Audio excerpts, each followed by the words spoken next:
And there was silence. Okay, so on our panel, some of you will have met these very clever women before, and some of you wouldn't. So you've met Karen and you've met Natasha. So next we actually have Val May Rose. She's a State Manager for National Disability Services. So welcome. And then we have Jan Archer, and Jan is a Principal Consultant for Archfield Consulting and Management.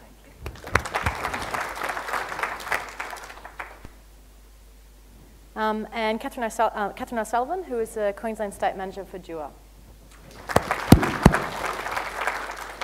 I'm not sure whether that was me or it was one of us. Anyway, so this is the Women in Leadership panel. Karen will need to leave earlier than everybody else, but the rest of us will be here for the next half an hour. The way we're going to run this is I have some questions, but you also will have a whole bunch of questions, because remember you had that little homework job when you went to morning tea to think of some good things to ask people.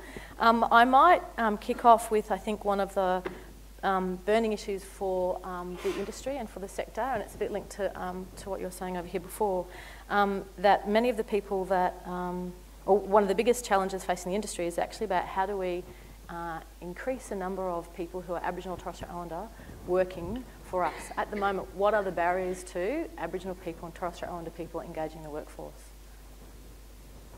It's open for the panel. Yeah. I'll start. Thank you very much for the invitation to be here, and I'll just say we are DUA, not DUA. Oh, sorry. Yeah, okay. Education, employment, workplace relations. Yeah. So we actually do quite a lot of work in the Indigenous space, and my background is that I'm a high school principal, and so as an educator in this space, I often look at what we're actually doing in the school to work transition space. And you may or may not know that in 2008 in Queensland we had 960 Indigenous young people complete Year 12. That's 960. I tell people that's nearly as many that live in my unit block where I am. I know all those people by name, phone number, etc. The school I administered, I had, that many students, and I certainly knew them all by name and phone number. The frightening thing is that 12 months later, 40% of that cohort were not in a job, not at university, and not at TAFE. And this is a Year 12 attainment for a young Indigenous person.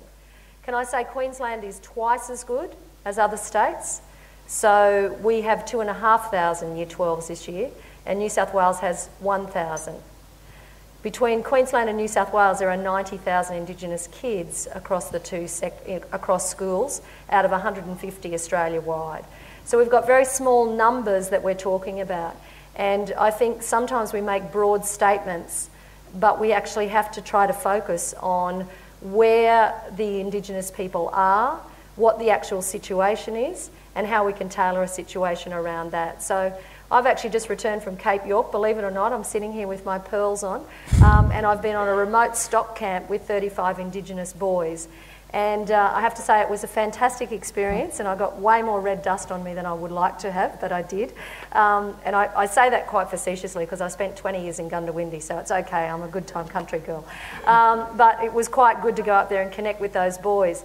And to see those 35 young men between the ages of 18 and 25 having an opportunity for employment in a place where they were given dignity and respect, a sense of connection to the work, a sense of dignity around the fact that the Indigenous stockman is something that, that particular group of Indigenous boys felt proud to be connected to.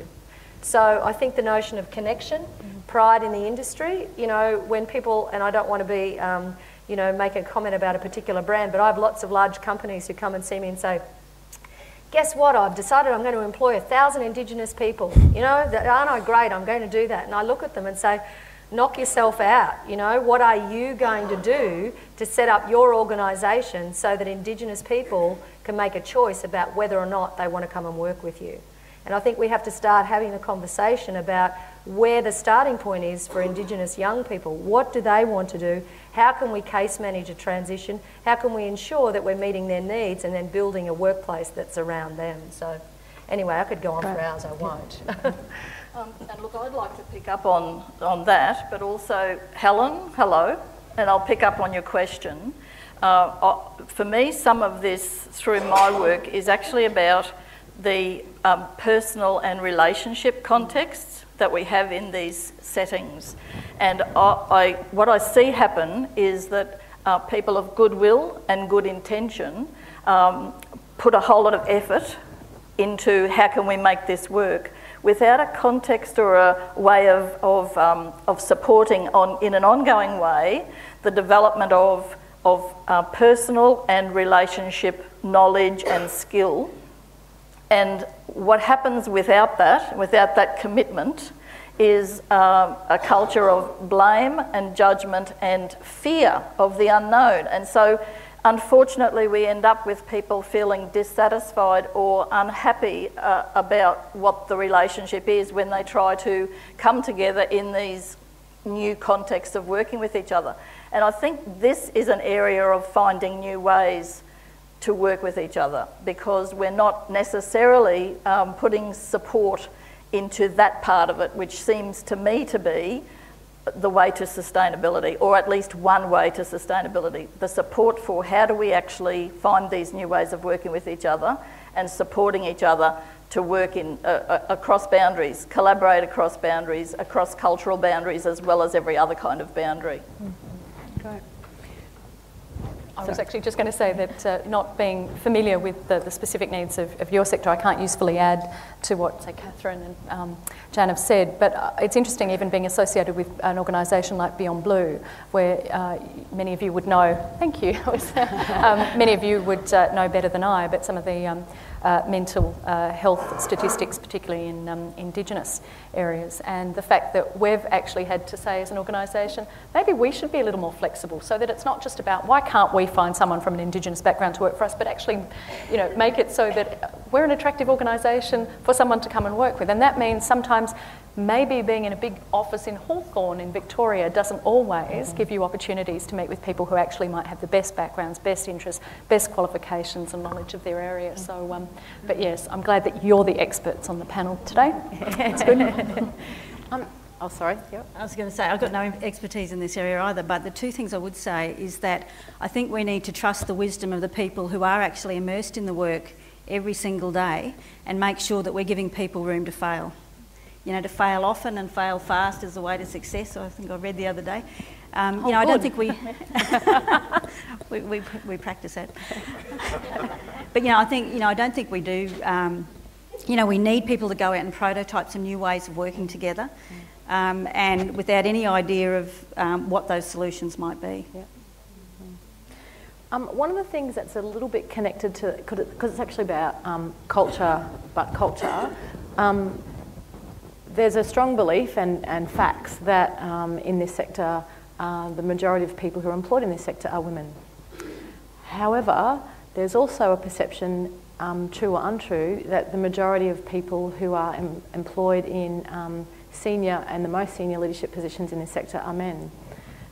My question to you is, do you think that's true? And if it is true, what do you think is getting in the way of women actually raising, given that there's such a groundswell of women who work in this industry, why aren't that many of them in the leadership positions? Can I comment now? I better go? Yeah. Okay. Angela just slipped me some data just on this very question. This is from the Fair Work Australia research, yep. And the union would have been involved in some of this as well, but it says that the workforce composition, 85% of people are non-professional, 82% are professional. That doesn't add up. 81% of management positions, this is women, sorry. In 2009, women in community services represented 85% of the non-professional workforce. That reads better, sorry.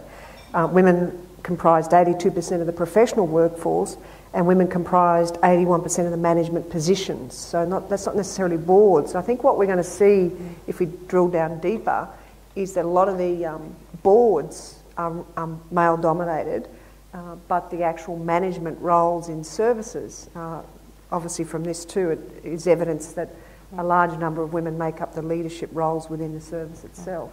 So I think some of our big organisations, you know, when we look around there's a lot of male-dominated boards and chair, you know, positions going to men. But this is an industry that does better than others. So across the nation, in the private sector, women make up about 13% of management positions. Queensland Government has a commitment to women comprising 50% of board positions, and we're as ministers, been directed to make sure we achieve that target.